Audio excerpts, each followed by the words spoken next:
IPL 17వ సీజన్లో తొలి మ్యాచ్లో చెన్నై శుభారంభాన్ని అందుకుంది. రాయల్ ఛాలెంజర్స్ బెంగళూరుతో జరిగిన మ్యాచ్లో మరో 8 బంతులు మిగిలి ఉండగానే 6 వికెట్ల తేడాతో సీఎస్కే విజయం సాధించింది. అలాగే సీఎస్కే జట్టుకు తొలిసారి కెప్టెన్ గా వహించిన రుతురాజ్ గైక్వాడ్ కెప్టెన్సీలో తొలి విజయం ఇది. ఇక ఈ మ్యాచ్ లో చెన్నై సూపర్ కింగ్స్ మరోసారి తమకు హోమ్ గ్రౌండ్ లో తిరుగులేదని నిరూపిస్తూ విజయం సాధించింది. ముందుగా టాస్ గెలిచి బ్యాటింగ్ ఎంచుకున్నాడు ఫాఫ్ డుప్లిస్. అయితే మంచి శుభారంభం అయితే దక్కింది, కానీ 5-6 ఓవర్లలో వరుసగా వికెట్లను కోల్పోవడంతో ఒక్కసారిగా స్కోర్ బోర్డు పడిపోయింది. చెన్నై బౌలర్ ముస్తాఫిజర్ రెహమాన్ దెబ్బకి ఆర్సీబీ వరుసగా వికెట్లను కోల్పోయింది. విరాట్ కోహ్లీ, ఫాఫ్ డుప్లిసెస్ తొలి వికెట్ కు 41 పరుగులు జోడించారు. కోహ్లీ 21, ఫాఫ్ డుప్లిసెస్ 35 పరుగులతో రాణించారు. ఇక ఆ తర్వాత వచ్చిన రజత్ పాటీదార్, గ్లెన్ మ్యాక్స్వెల్ వెంటనే పెవిలియన్ చేరారు. 0 పరుగులకే వెనుదిరగాల్సి వచ్చింది. ఆ తర్వాత కామ్రాన్ గ్రీన్ కూడా 18 పరుగులకే పెవిలియన్ చేరాడు. మొత్తంగా 78కి 5 వికెట్లను కోల్పోయిన ఆర్సీబీ జట్టును అంజు రావత్, దినేష్ కార్తిక్ ఆదుకున్నారు. ఈ ఇద్దరు 6వ వికెట్ కి 95 పరుగులు జోడించారు. అంజు రావత్ 48 పరుగులు చేయగా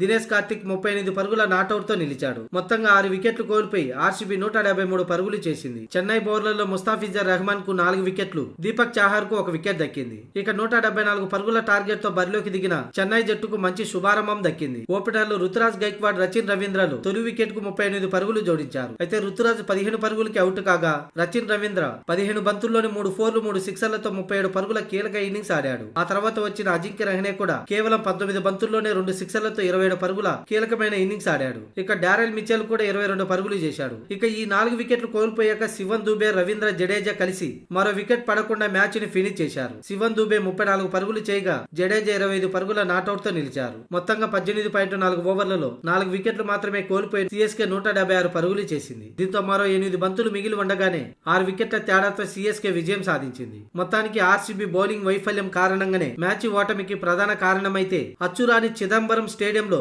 మరోసారి ఆర్సీబీకి కలిసి రాలేదు. అలాగే ముస్తాఫిజర్ రెహమాన్ కూడా ఆర్సీబీ మిడిల్ ఆర్డర్ ని దెబ్బ కొట్టడంతో ఓటమికి ప్రధాన కారణంగా చెప్పవచ్చు.